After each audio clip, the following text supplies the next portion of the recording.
Good afternoon. This is David Safier. We're on the Education, the Rest of the Story program, and I'm here today with Ana Chavarin. Nice to have you here, Ana. Thank you for inviting me. Well, Ana is here to talk a little bit about her education and her travels through education and how she got to where she is right now. And it's a pretty interesting story. So I'll begin with, you were born In Mexico. and you came to this country later. Yes, 10 years ago. 10 years ago. Now you came here, about what level was your schooling when you came to this country? I just finished my middle school. I didn't have my high school. Okay, and I know right now you're taking courses at Pima Community College. Yes. So how did you get from your middle school education to where you are now? Give us a little bit of a story about it. Well, I knew about the adult education program by Pima Community College. I enrolled and I started taking classes to get my GED. It took me about 2 years to get my GED. Mm-hmm. And after you got your GED, some people will stop with that and figure that will get them the job they want. That wasn't enough for you? No. Why? No, I started, if I may say, I'm a survivor of a violent crime. So when I was recovering, I met other women and I realized that this situation happens more often. So I felt lucky that I was bilingual and I was getting the help that I needed, but other women weren't. So I thought, I am bilingual, I could be helping these women. So I thought, what do I need in order to help these women? So when you think about your educational goals, you're thinking of yourself in counseling Exactly. and things of that nature, so you can help people through some of the struggles you've gone through. Exactly, but due to my level of education, I thought, well, my first stop is to go to get my GED. And after I got my GED, because my mind was set to become a therapist, a psychologist, my next step will be the university. Well, there's something in between GED and university, so let's not jump too fast. You're going to end up at Pima Community Yes. College. Now, from your GED, did you immediately start taking credit classes at Pima? Yes, I took the assessment test, and I passed the test, and I started taking credit classes. Okay, so if you didn't pass the test, you would have taken some of the remedial makeup classes? Yes, till I get to the level that I needed to start taking college classes, credit classes. Well, that speaks very well for you, because I know a lot of students who are hard workers and smart people do need help with their English or their math or whatever it is before they get in, but you were able to jump into it, and that's absolutely terrific. So now you're at Pima Community College, and you've been taking the credit classes for how long? 4 semesters. How many? 4 semesters.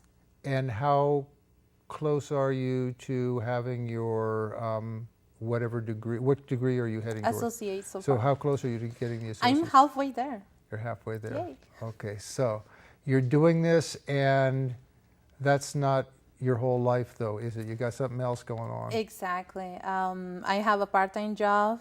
I am also a volunteer for adult education. Recently, I was part of an accountability session talking with politicians about the need of education in our country and our state, precisely. Politicians where? Here in Arizona? Yeah, here in Tucson for the new elected officials that they are running for the positions. Oh, We wanted to make sure that they support adult education because we really need education in Tucson, in Arizona.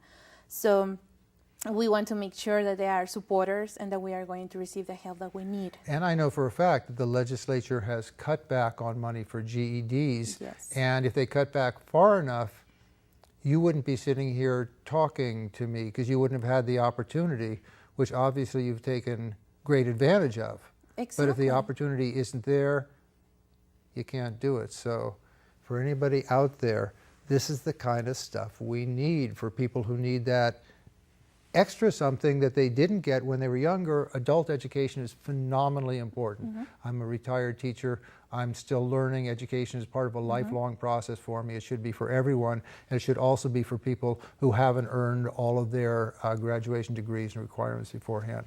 That's terrific. And what you didn't mention was your family, who I met some of your family here this afternoon. Yes, they're here. I have 4 kids, teenagers, preteens, and kids. Full hands. So let me count here because I'm beginning to get dizzy. You're going to Pima Community College. You've got a part-time job. You're involved in all kinds of wonderful activities, and then you've got four children. And my question is, how is that humanly possible? It is possible.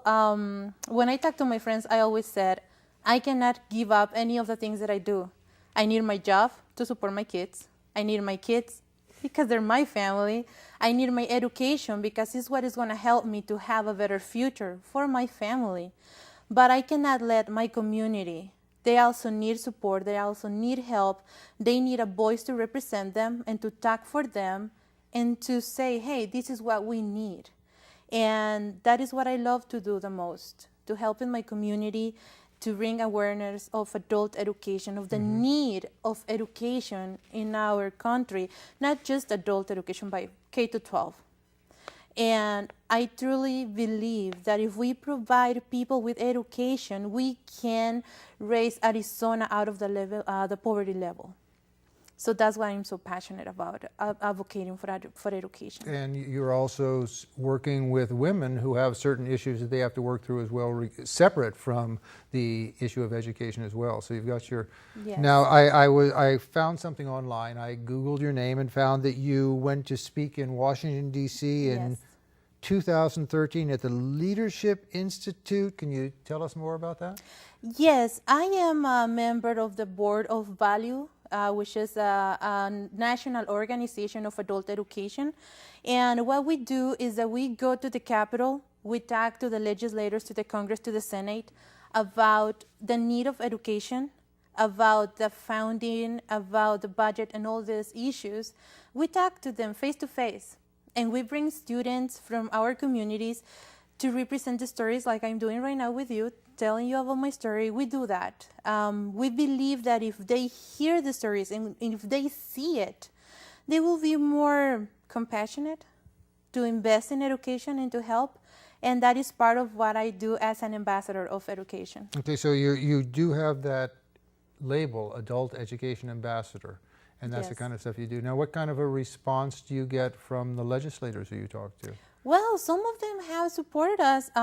When we were in Washington, D.C. on November last year, we were advocating for the reauthorization of WIA, the Workforce Investment Act. Now they're rearranged the name, and they reauthorized it again. Oh, good. And that part of the funding comes to Job Path, Literacy, and many other adult education programs.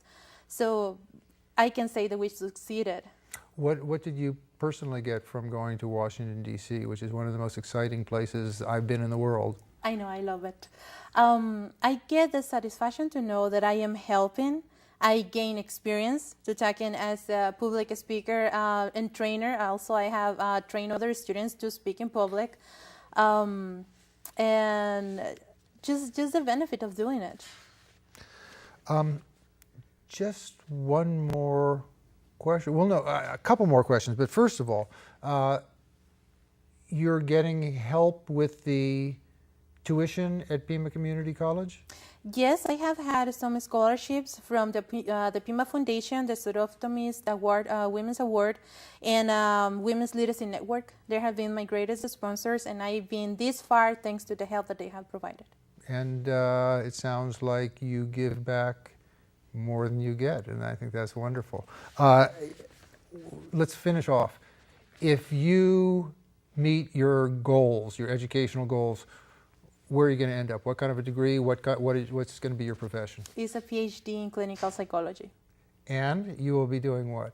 I will be helping in my community. I will be helping women who has been traumatized the same way that I was. I think that's just wonderful. Ana, it's been such a pleasure talking to you, and I wish you nothing but the best. You and your lovely family. I met 3 of them here, and I know the other one is elsewhere right now, so it's wonderful. Thank you so much for coming in. Thank you.